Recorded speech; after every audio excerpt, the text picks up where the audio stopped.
what we do vaccinations for everybody from 0 to 17 years of age. It's divided in 2 programs. We have the baby clinic that's from 0 to 4, 3.94, and the school program that's from the school vaccinations from 4 to 17 years old. Now, what is the reason that you're having these vaccinations today, Saturday? All right. Every year, together with PAHO, we hold a Vaccination Week of the Americas. This is our 16th year, the Vaccination Week of the Americas. And in this period, we try to increase the coverage of the vaccines on the island. So this year, we chose to hold 4 different outreaches to increase the vaccination. Also because due to Irma, everything was pushed back, so we're trying to catch up.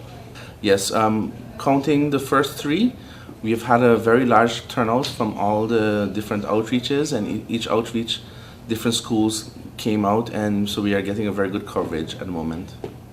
Give me an insight of what's the purpose really of the vaccination. Okay, the vaccinations are given to protect the community at large for bacteria and diseases on the island that can also come to the island.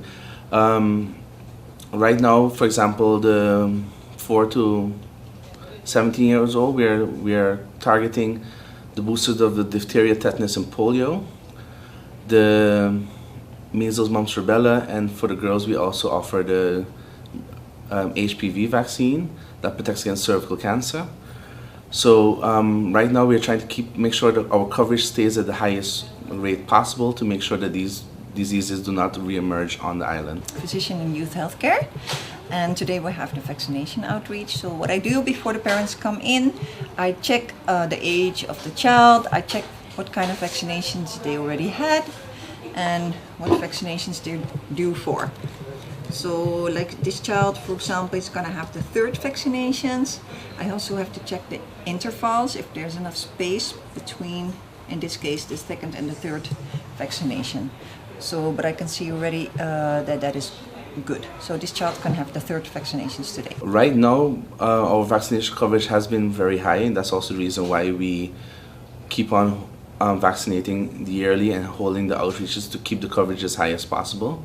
We don't have any outbreaks. We have not had any outbreaks, although like in the region there are diseases that are reemerging. For example, in different parts of South America, there are increased number of measles. Measles is a highly contagious disease. So by keeping our vaccination coverage high, we prevent it from coming into the country. So right now we haven't had any outbreaks, but we are keeping up to prevent outbreaks from happening. And the only way that you can know that you don't have this is by people coming in and doing the vaccinations. Yes. Why do you choose from 4 to 17 years old? Actually, it's a program that runs from 0 to 17. The 0 to 4-year-old are done at the baby clinic, and then from after they're finished in the baby clinic, they are brought over into the school program, and we vaccinate the other group. Right now, today our focus is more on the 4 to 17, but we also have some babies coming in that missed their vaccines. So we don't target only one group; we target basically everybody from 0 to 17 years of age. Well, we consider it very important that all children get their vaccinations because some diseases might seem eradicated because we don't hear of them a lot, but actually they're not eradicated in the world. Like polio, for example, is still spread in Afghanistan. And like the measles, we had some measles outbreaks in Venezuela lately, actually this year also. So we would like to keep all the children on the island completely vaccinated. So the chances that we have an outbreak of those diseases over here will become very small. So, and there are other diseases like the pneumococcal, the vaccination against the pneumococcal bacteria, which is also still useful because children can get pneumonia from it. And you know, in small children, pneumonia can be dangerous. So, in general, that's a little short explanation why we consider them very important. If we start from the baby clinic, it's a combination. Some vaccines you need more than 1 dose. For the babies from 0 to 4, from 0 to 3.9, it's let me see, 11 vaccines in total. So it's 3 doses, for example, of the hepatitis, 3 doses of the Prevnar 13, 4 doses of the Pentaxim, that's a 5-in-1 combination. And then at 4 years old, they get 2 doses, and at 9 years old, the boys get 1 dose, and the girls have 1 dose of the booster, but also have the opportunity for the HPV vaccine, and that's 2 doses. Today is going to be the only open testing that you have today, or there are other days that you would have? Well, this is actually our 4th outreach already for the year, and at this one we'll be closing our program for the Vaccination Week of the Americas, but we will definitely discuss opening it on different days after the summer to see if we can catch up more. On behalf of the Collective Prevention Services, Youth Health Care, and in commemoration of Vaccination Week of the Americas, we are presenting this poster to the representative of the football team, and it is in regards to a poster that the team from the vaccination group has created. And it states in regards to the team, strengthening your defense, get vaccinated, and vaccines works. And we would like to thank the football team for being part of this commemorative moment in our activity. And as you continue with your playing and on your team, we expect you to be ambassadors of the vaccination program. So you have to remind persons to always be up to date with the vaccine, right? Because vaccine prevents and protects us in keeping our health. Yes? So we thank you. And we thank you for being part of the team. And on behalf of the vaccination team and the PRO and CPS team, we thank you. We are very happy that we could contribute as risk takers to this great project. Thank you.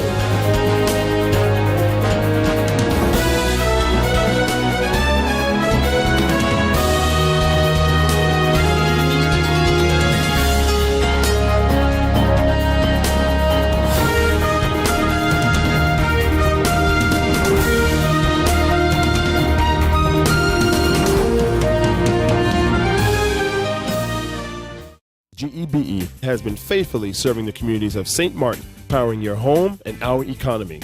Come rain or shine, our qualified team of professionals are working hard 24 hours a day to provide you and your family with safe, reliable electricity and water. We use the latest technologies and test our products daily to maintain the highest international standards. Our friendly staff is always there to assist you, whether in person, over the phone, or online. We are committed to constantly improving our products and services, making them more efficient, effective, and environmentally friendly to serve you better today and our next generation of clients tomorrow. GEBE, powering a brighter future. Our friend Megawati is here with tips to save you energy. 1. Turn your airco temperature up. 2. Use a ceiling fan instead. 3. Buy energy-saving products. Save some green with NVGEBE.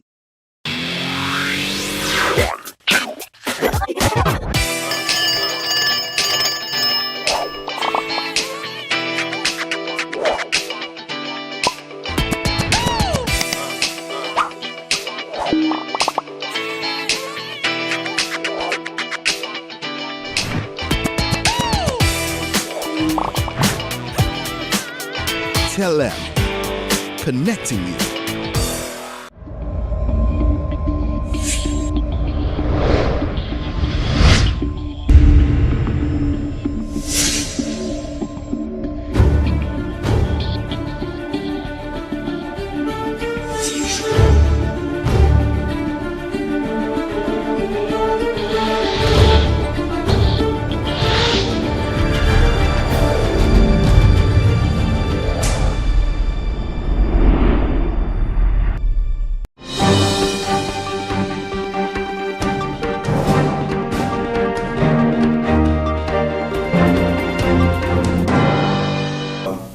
What's the situation, if you're able to provide some information on the screening of candidate ministers for the incoming government? You know, in fact, I was asked this question in the Netherlands as well, and I was like, you know, my hope is that within the next 2 weeks, you know, we should be close to finalizing that process. And I think I could kind of stick to that, you know, to that idea, to that opinion, to that wish, if you wish, that hopefully within a next week and a half, we can round that off. I know it's ongoing and information is being submitted because, as I explained in the past already, this process is not one, the screening process the way it is right now, is not one of this is the information you have to provide, this is your questionnaire, you fill it in. Along with the questionnaire, you have to send in certain documentation, etc. We ask the agencies that need to provide their report to provide a report, and that's the end of it. That's not the way it goes, because based on the information provided by the candidate minister, more questions can be asked, you know. And so that process could go on for a while. And when you explain something, they would say, well, okay, but then if that's the way it is, then could you also explain this part? You know, so that this could go on, and that is also happening now for a while. But I hope that we're approaching the end of submission of information, additional documentation, and that kind of stuff. What happens to the position of MP Emily, seeing the fact that the process is taking so long, and he is also a very cardinal question, because the minister or any minister can only occupy the dual functions for 3 months. I know that some people some time ago had gotten sort of anxious because they were counting the 3 months from the election from the 26th of February, but it has to be counted from the 2nd of April when the minister actually took the oath as a member of parliament, which is okay, but that would mean that by the 2nd of July, the minister can only hold one position. So that too, that's where that's at. But I hope and I believe that before the 2nd of July, the matter of the screening and the ministers who will be going in or going back into government, that will be finalized before the 2nd of July, so that we don't have that issue dealing with. And how close are you to finalizing the governing program? Another pertinent question, because we're sort of at the end part of that drafting. End part in terms of now kind of vetting what the work group has put together so far. In fact, I was at such a session earlier today, and it is still ongoing, but I took some time out to come to the press briefing, but that too is approaching its final stages. The information has been put in, has been discussed, and you know, you always have some points of which you need further discussion, and so that is basically the stage that we're at where that is concerned. I guess it's going to fall, and I kind of hope in that as well, nicely together. But we also need to take into consideration that you have a governing program, the vision of the political parties that support the government and support a government that will take office hopefully soon. In addition to that, you have ongoing matters. You have ongoing matters in terms of priorities that have been established to now present to the World Bank, to the steering committee for approval and consensus. So we need to ensure at all times that those processes are in sync. You know, because it's nice to work on your governing program, but at the same time, we need to make sure that the current government is also in sync with what is coming and has been put in the governing program. Otherwise, you could have, because these things need to happen quickly and before certain deadlines, you could have a situation where the trajectories could go separate, and we wouldn't want that. Again, the governing program is the vision.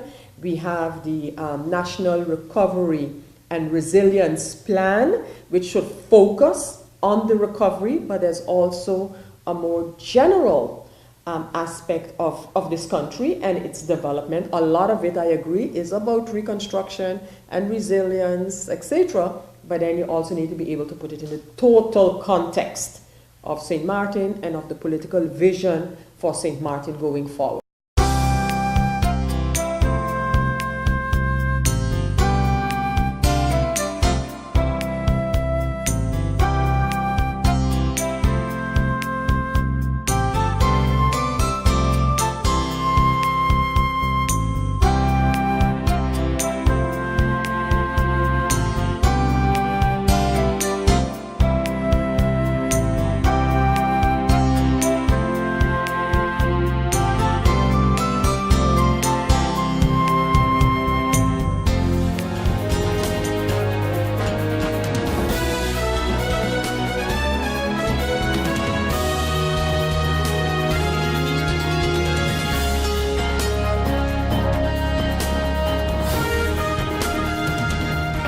People all across St. Martin are switching to a more rewarding experience.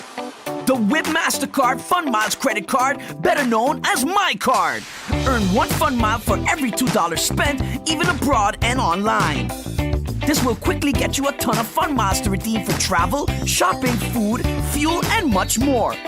But there's more to My Card. Worldwide acceptance, an EMV chip for extra security, and 250 free Fun Miles with first use. Switch to My Card today at WIB. Fun miles, from within your reach.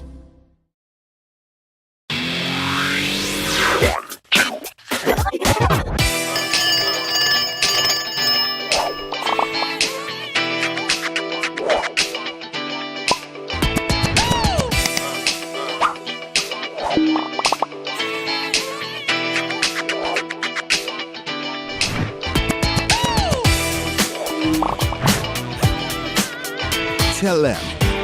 Connecting you.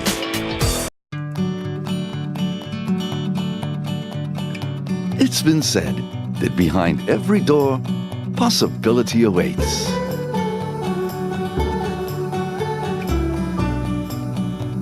How much possibility depends on which door you open first. Every day, we help our customers discover the possibilities in their lives. It all starts with a conversation. Scotiabank. Discover what's possible.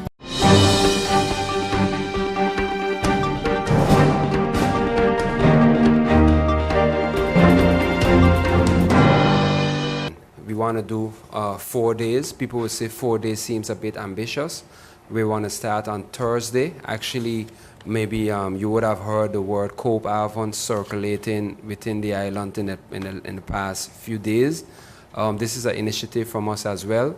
The Walichi Festival is combining with Cope Avon, where Cope Avon ends on the 26th of July, will be the grand opening of the Walichi Festival in Phillipsburg. We're really going to make it huge. It's a free night. We move then on the Friday to the festival village, where we're going to have soca versus dancehall, a more energetic for grown and young alike.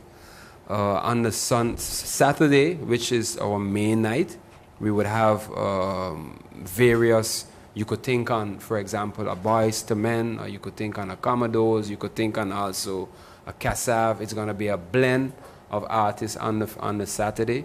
And on the Sunday, to incorporate the French side of the island, we're going to do a beach party at Happy Bay. It's Happy Bay, right? In fact, something we could make note. Skelet brought the good news that the French side government has signed off yesterday to cover the total budget for the Happy Bay event. So at least we're very happy where that is concerned, and we expect the same support from this side. Like we say, the benefits of the festival is promotion and marketing, bringing people here. We have Tempo TV on board, although Tempo is not on the screen here. Tempo is in Suriname, Tempo is in a lot of Caribbean countries, and in New Jersey. We have Trace TV for the French West Indies side also on board. Air Caraïbe is on board. This weekend I'll be in Aruba and discussing promotional efforts in Aruba. And like we said, Suriname is very much interested. We had a discussion with Air Suriname. They gave us the amount of people we need to gather, and they would be more than willing to cater a charter to St. Martin. The time is very short, so we're being very realistic. But what is important is that we are establishing everything to let people know that this exists. Our vision in the discussion with the tourist office is that in order to create a monstrous festival like this, we would like a long-term relationship with the government. A good figure was 5 years. If we look at achievement with Hitmakers, starting from 1,000 people to now 6 years later, hitting 10,000 people in the village, it proves that with that support. But let me just, I'm going to speak St. Martin. Okay, I like this idea for a lot of reasons. One, here's a typical presentation of Dutch side and French side. He from Mawagot, and the next fella from the Dutch side.